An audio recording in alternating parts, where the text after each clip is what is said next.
Halo teman-teman baikku, welcome back to my channel bersama aku Pinky Rusli. Di video kali ini ada yang berbeda. Jadi aku gak akan ngomongin tentang skoliosis dulu, tapi aku akan lebih ngomongin tentang hal-hal yang personal. Beberapa waktu lalu aku sempat share di Insta Story. Kita kan lagi gak bisa kemana-mana nih, jadi yaudah mau gak mau throwback foto-foto waktu liburan. Nah, aku posting foto-foto liburan aku waktu 4 tahun lalu ke Eropa. Dan aku baru benar-benar sadar, wow, di usia 20 aku udah ke Eropa dengan biaya sendiri.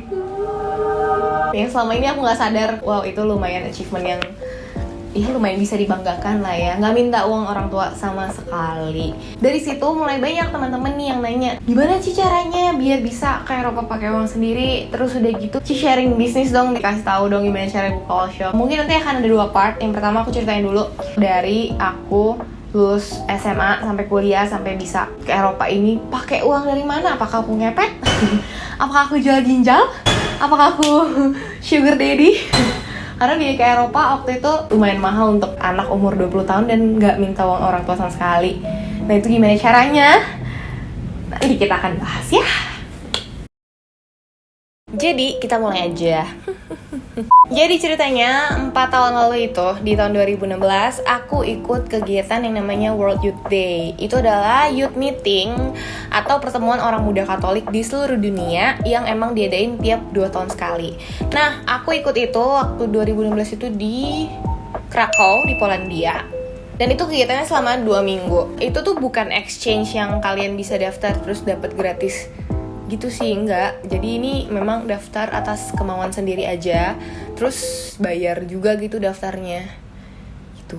Karena aku kan gak sepintar orang-orang lain yang kayak lomba debat, lomba ini tuh sampai ke luar negeri segala macam. Gak, mohon maaf, otakku nyampe. Jadi ya udah, aku semuanya bayar sendiri. Aku cuma bisa mengumpulkan uang ya dari apa yang aku bisa tuh. Aku jualan kayak, aku ngapain kayak, nah itu aku bisa mengumpulkan uang sampai akhirnya bisa ke sana. Pertamanya sih aku cuma mau ikut World Youth Day-nya aja ya, kayak aku pengen cari pengalaman, kapan lagi bisa ketemu orang-orang dari seluruh dunia, bisa istilahnya kayak ini yang aku bisa lakukan gitu, daftar cari pengalaman untuk ngelihat belahan dunia lainnya gitu. Jadi aku daftarlah di situ. Nah daftarnya itu kalau nggak salah 2000 apa 2500 USD waktu itu. Bisa dicicil beberapa kali sih, 2 kali kali ya, lupa.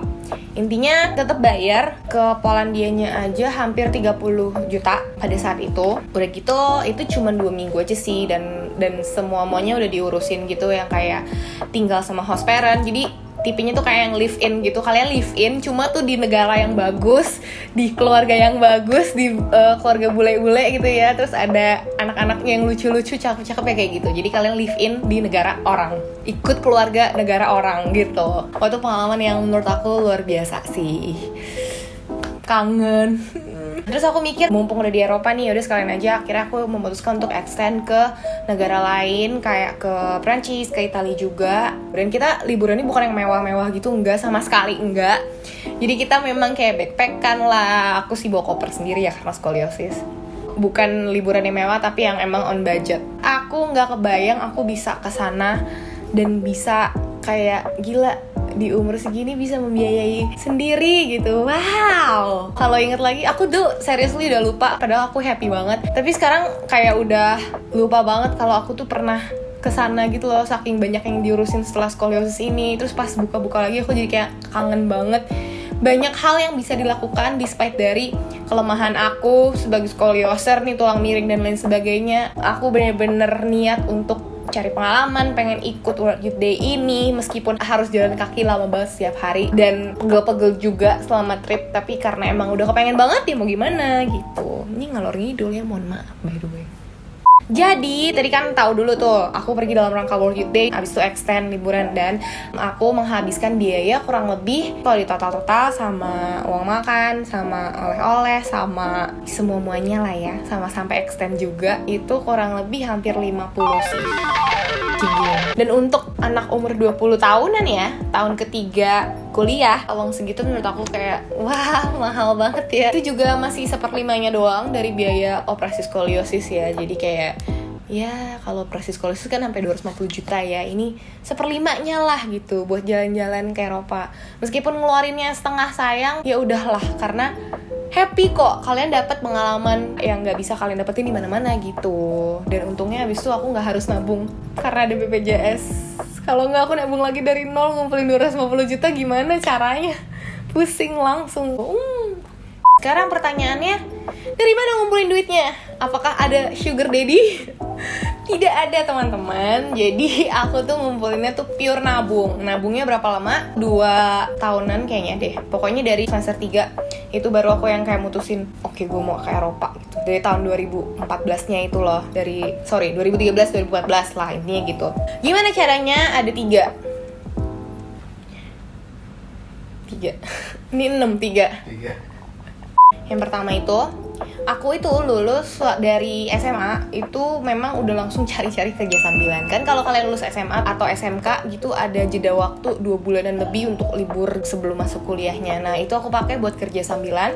Dan sambil kuliah juga aku sambil kerja gitu. Jadi aku tergabung di salah satu event organizer gitu. Dan pada saat itu, dulu-dulu ya, emang tiap minggu tuh pasti ada event Sweet Seventeenan gitu loh, yang kayak MC, ada dekorasi, ada acaranya, ada makan, ya udah kayak kawinan tapi ini Sweet Seventeen lah ya, anak-anak umur 17 tahun gitu. Aku jadi krunya untuk bantu-bantuin biar acara itu berjalan dengan lancar. Dari situ aku ngumpulin uang lumayan banget ya. Jadi instead of aku nongkrong-nongkrong kayak anak-anak kuliah pada umumnya gitu, buang-buang duit untuk clubbing atau apa segala macam, aku sih clubbingnya di susah Seventeenan orang, di disco time orang ya, kayak nol biaya, nggak pakai mabok-mabok segala, terus dapat uang pulang-pulangnya ya kan. Dapet lah setiap event kayak 300 apa 400 ribu, lumayan banget tiap weekend. Jadi kayak Sabtu Minggu dapat uang segitu, tabung aja terus kayak kali setahun lo udah berapa kayak gitu kan, lumayan banget deh. Selain aku tiap eventnya juga, aku juga jadi kayak yang jualin jasa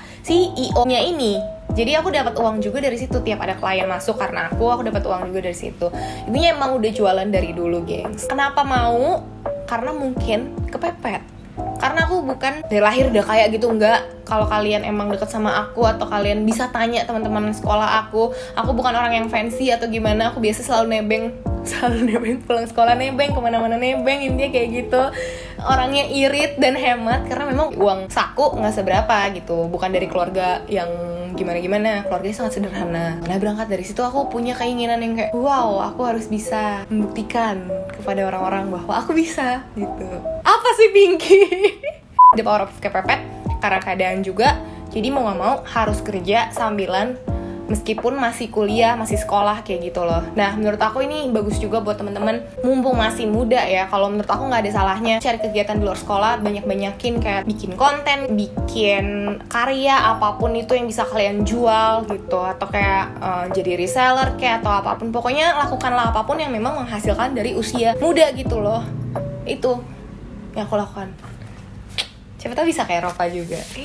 Itu kan ngumpulin duitnya dari situ, tapi sebenarnya itu nggak seberapa sih, karena kan pasti kepake buat uang jajan sehari-hari juga, beli apa yang aku butuhkan, buat uang makan dan lain-lain. Nah, ini ada 3. Yang pertama kerja sambilan. Nah yang kedua dapat beasiswa ceritanya. Nah beasiswanya itu apa? Kampus aku dulu di Atmajaya ada potongan kalau misalnya mencapai nilai tertentu, nilai IPK-nya berapa gitu, itu pasti bakal dapat potongan untuk biaya per semesternya. Nah aku kebetulan selalu dapat kayak 25% adalah 25% dari uang kuliah yang lumayan mahal swasta. Itu kan udah berapa ya, jadi kalau ditabung lumayan tuh.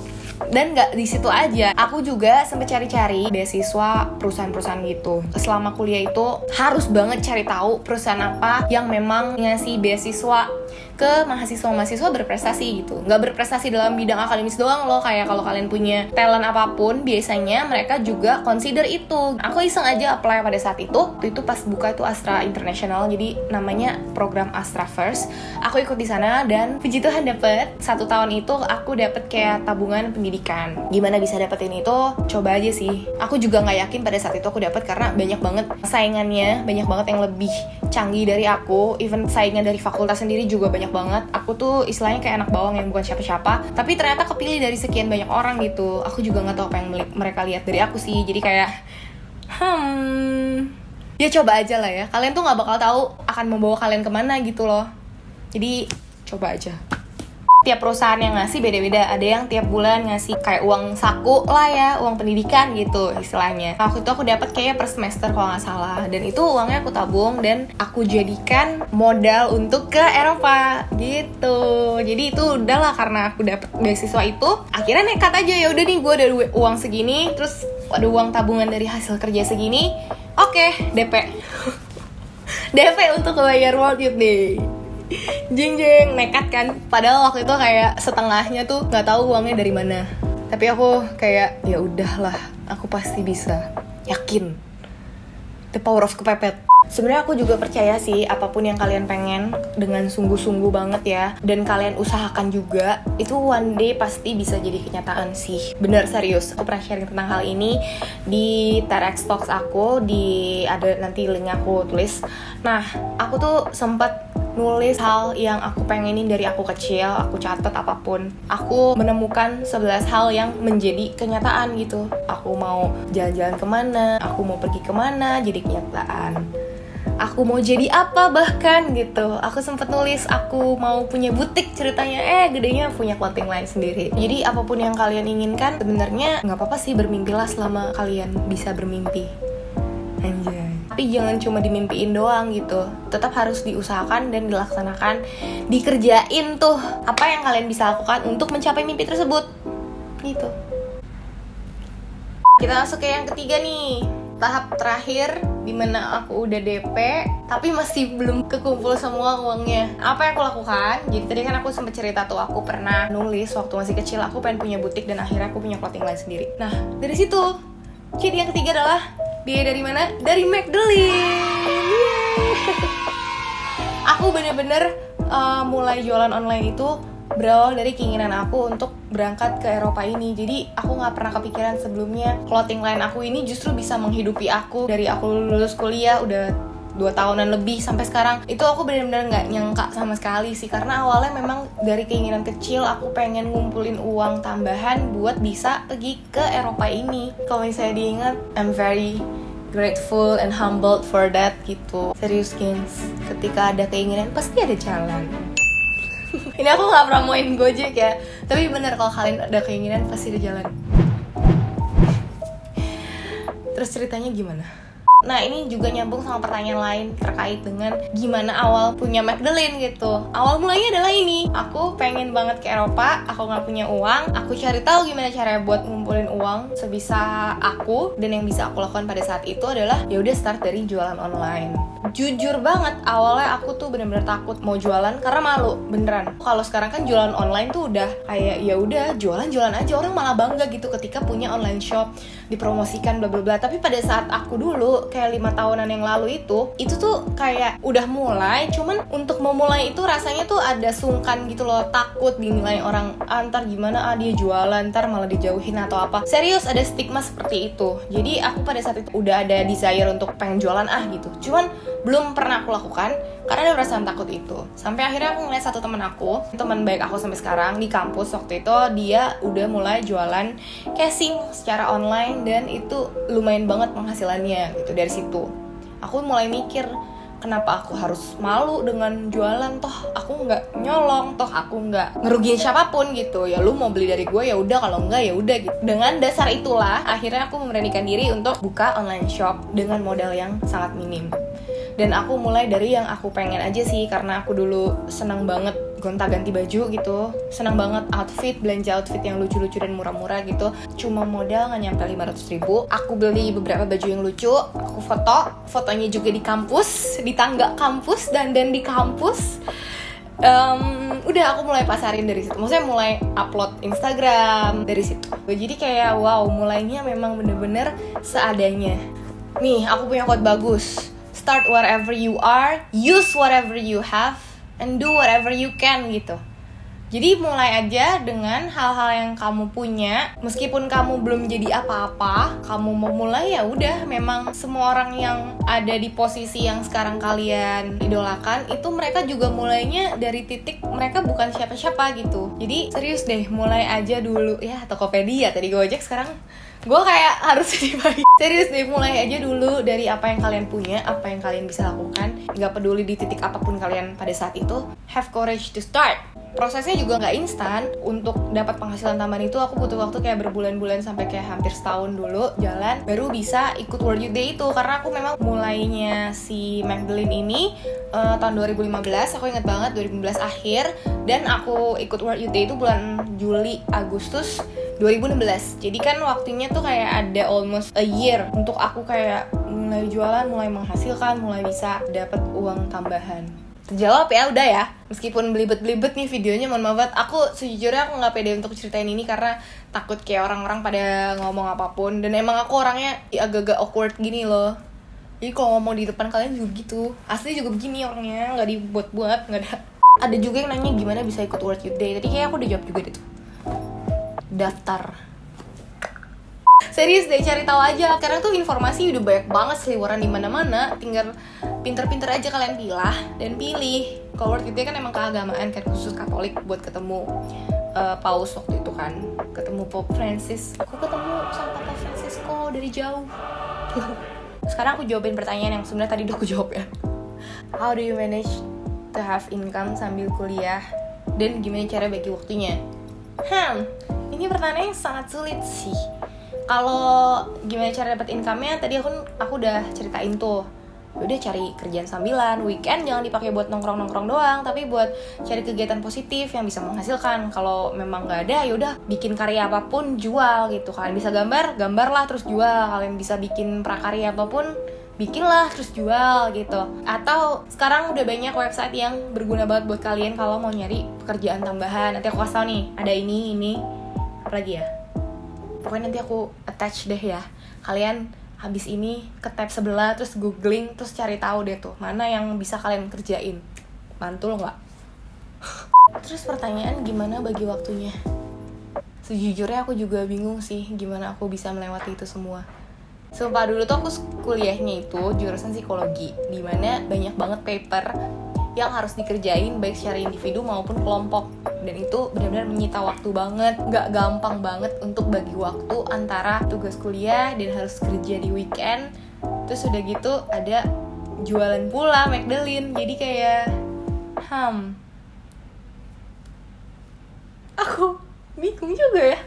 Gila, aku udah melewati itu, wow. Set prioritas sih, time management. Apa yang menjadi prioritas pada saat itu yang harus dikerjakan duluan gitu. Yang apa yang mendesak. Itu kan kayak ada tuh penting mendesak, penting kurang mendesak gitu. Jadi harus dilakukan tapi nggak urgent gitu. Ada lagi yang nggak penting nggak urgent, kayak main, nongkrong, nah kayak gitu-gitu. Jadi aku tuh tidak pernah punya kegiatan yang tidak penting dan tidak urgent ini gitu. Paham gak maksudnya? Pasti ada yang harus dikorbankan sih. Kalau aku dulu jam tidur, aku jam tidurnya mepet banget dikit karena emang harus begadang paper, terus pagi ngumpulin gitu-gitu kan. Dan yang aku korbankan adalah waktu nongkrong-nongkrong yang gak perlu gitu sih. Jadi waktu nongkrong dan waktu happy-happy aku adalah ketika weekend sambil kerja. Itu juga ketemu teman-teman. Jadi penting juga sih untuk cari pekerjaan yang kalian enjoy, berasa sambil kayak ya udah nih kayak temen gitu. Sambil kuliah bisa juga misalnya jadi barista atau kasir gitu dimanapun. Gak usah malu deh, bener-bener gak usah malu. Cari pengalaman sebanyak-banyaknya mumpung lagi kuliah. Serius, beneran ini akan berguna buat kalian banget. Bekal di masa depan. Oh, pas kalian nanti udah tua, kalian akan mikir, oh dulu gue pernah melakukan ini. Even aku baru 5 tahunan yang lalu aja, aku ngerasanya kayak wow, kok bisa ya dulu gue melakukan itu gitu. Aku amazed dengan diriku yang dulu. Sekarang aku gak ngapa-ngapain. Ini ya gitu. Jadi kalau pertanyaannya bisa gak sih ngumpulin uang sendiri buat ke Eropa? Bisa banget, asal kalian niat. Butuh banget kerja keras, butuh effort, butuh waktu, kadang makan hati juga gitu. Tapi ya udah, kalau emang kalian ingin sesuatu, when you want something so bad, ya udah buktiin aja how bad do you want it gitu. Determinasi, kalau udah dikerjain ya kerjain sampai selesai. Jangan apa-apa putus tengah jalan, abis nyoba ini bosen pindah, nggak sukses pindah, nggak ada hasil pindah. Nggak ada hasil yang overnight sih. Dibalik apa ya yang kalian lihat di sosial media, dibalik yang kalian lihat di orang-orang, kok kayaknya rumput tetangga selalu lebih hijau gitu. Ya karena mereka nyiramin terus tiap hari sih. Ada usaha, ada air mata, ada darah yang sudah dikeluarkan yang kalian mungkin nggak tahu karena nggak ditunjukin. Gila, wise banget gue bisa ngomong kayak gini. Nah, segitu dulu videonya. Semoga lumayan berfaedah lah ya. Minimal menjawab kekepoan kalian semua. Gimana caranya aku ngumpulin uang sendiri tanpa minta uang orang tua untuk pergi ke Eropa. Enggak kok, enggak pakai sugar daddy, tenang.